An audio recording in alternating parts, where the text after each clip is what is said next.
Well, yes, maybe. Good morning, beloveds. Okay. We have a short one today, and that's a good thing because I'm early because I'm late. I do like going to the gym on Wednesdays, but the problem with going to the gym on Wednesdays is that it crunches my morning. So we are doing Living the Science of Mind. So first thing we're going to do is the housekeeping, which is just me reminding you we are Creative Life Spiritual Center. The website is creativelife.org. The constant contact email, of which you get one a week, tells you what's going on for the week and the month, and the hot links are hot. Okay? It's also a blind CC, so nobody's going to see or know. But that is what we want you to email is info@creativelife.org. That'll get you, and you just tell them you want on the list. So there's that. And then let me think. Social medias. We don't monetize the social medias. Why is that important? Because we don't pay for ads. We don't pay for them to bump us in the algorithm. So how you can help us out, because we don't want to deal with the ads any more than you do. How you can help us out is by engaging with our pages. Like, follow, and subscribe based on which platform you're on. And then with the posts, like, share, and comment. It bumps us in the algorithms and we would appreciate it. Okay, so I think that's everything. I've shared, this is a collection of essays coming from a at-home Science of Mind course that was in the back of the Science of Mind magazine for years. You could mail off for it and you get one lesson a week for 48 weeks. My pet theory is that people kept coming up to Ernest going, explain this to me. And so he wrote a bunch of essays, which turned into a take-home course, which then ended up being, and I just dropped the book, so hang on. Okay. And today, it's probably one of those where somebody went, what? Explain this to me. So he did. Fortunately, it's a short explanation. It's cause and effect. All right. And I mean, when I say short, that's it. It's short. Not as short as some, but short. All right. So, cause and effect. While it is true that science must deal with cause and effect in practical applications, it is also true that in physics, the old ideas of cause and effect have been eliminated, which means that things do not always work in the ways they are supposed to, basing the performance on precedent. Here is a very interesting philosophic proposition because we know that science cannot get along without dealing with cause and effect any more than a farmer can get along without planting crops if he expects to reap a harvest. But at the same time, we have to consider another proposition. The universe is not merely a gigantic machine. There is injected into its mechanisms a will, a choice, a volition. From a scientific viewpoint, it is no longer held that anything is predetermined or foreordained. We still have the farmer, planting time, and harvest season, but we also have an alternative. He might plant his grain in May with the knowledge that, all things being equal, it will mature in September. But on the last day in July, being a free agent, he might decide to plow it up and plant something else. There would be a sequence in the continuum, and there would be a cause and effect operating unless it is intercepted.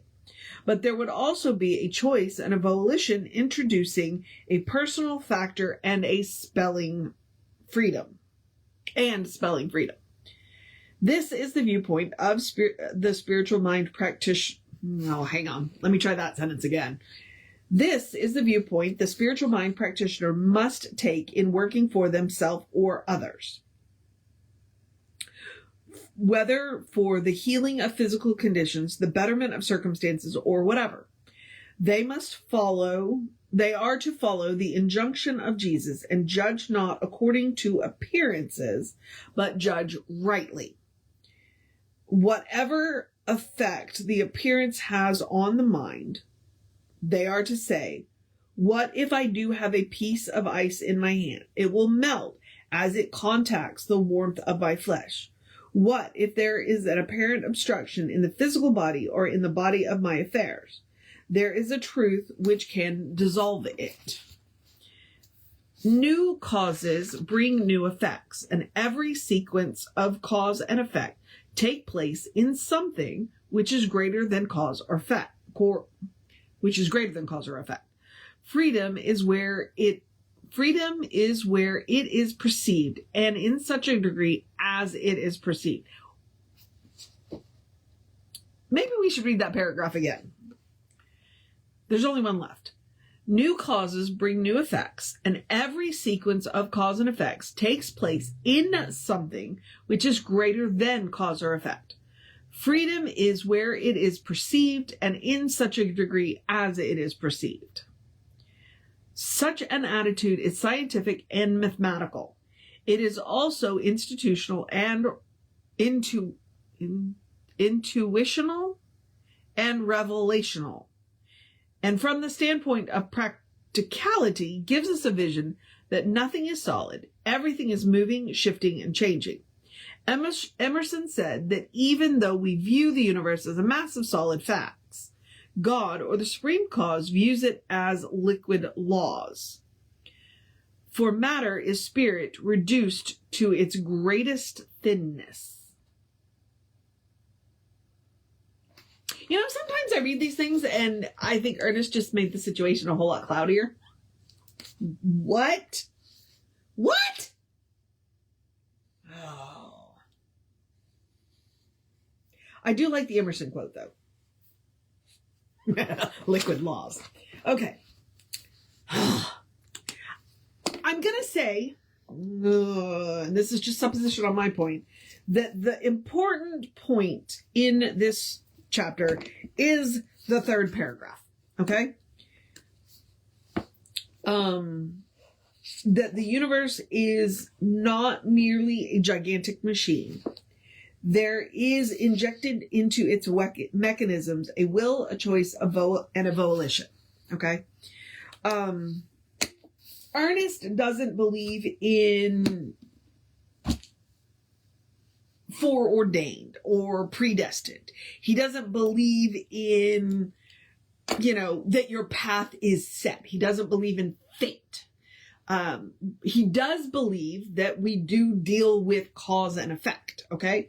Whatever choice you make that is a cause, and it is going to have an effect.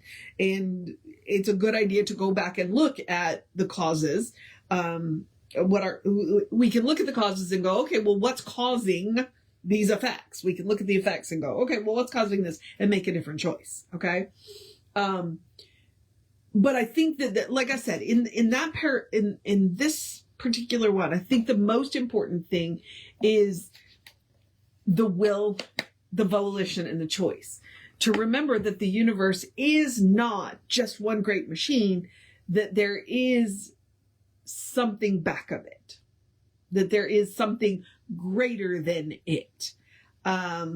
Which is why that last line made me go, spiritual thinness? What? If you don't like the situation that you are in, you can make a different choice. If you don't like the effects that you are having, then you can choose different causes and get different effects. There's no such thing as predestination. There's no such thing as fate. There are such things as causes and effects. And if you keep making the same choice over and over again, you're going to continue to get the same results. And that is what is important. Sometimes, like I said, he just makes things cloudier. But choice, volition, and will. If you are unhappy, make a different choice. One of the definitions of insanity is doing the same thing over and over again, expecting different results. Now, that being said, Ernest also says precedent is not bound by principle. A principle is not bound by precedent. Just because it's been happening this way doesn't mean it needs to continue to happen that way.